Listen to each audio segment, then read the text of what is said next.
কিছু কিছু খানগের বলার কারণে প্রবাসীর বদনাম হয়। বাংলাদেশের কিছু কিছু খানগের বলার কারণে আমরা যারা প্রবাসে আছি না সৌদি আরবে আছি তার দুর্গতি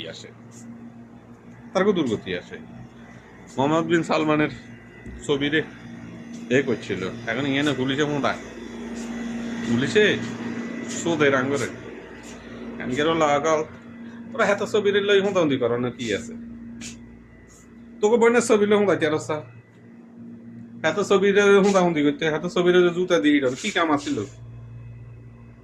হ্যাঁ, এত হুঁদাহুঁদি বাবরে বৈক্যা কাটা মুসলমান হয়ে গেছ।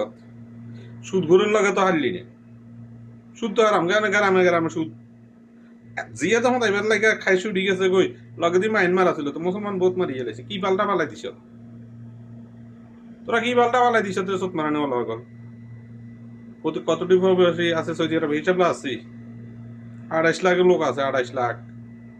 চোট মারানো লগল এত যদি হুঁদা সব দিনে বার কর, তোর কি করে করবি? চোট মারানো লগল তো হুঁদা নিতে প্রতিটা প্রবাসী এনে দাঁড়া প্রতিবাদ হুঁদা ঠিক আছে, প্রতিবাদ করছে তো ওকে ভালো কথা, ছবি লই হুঁদি করানো কি আছে?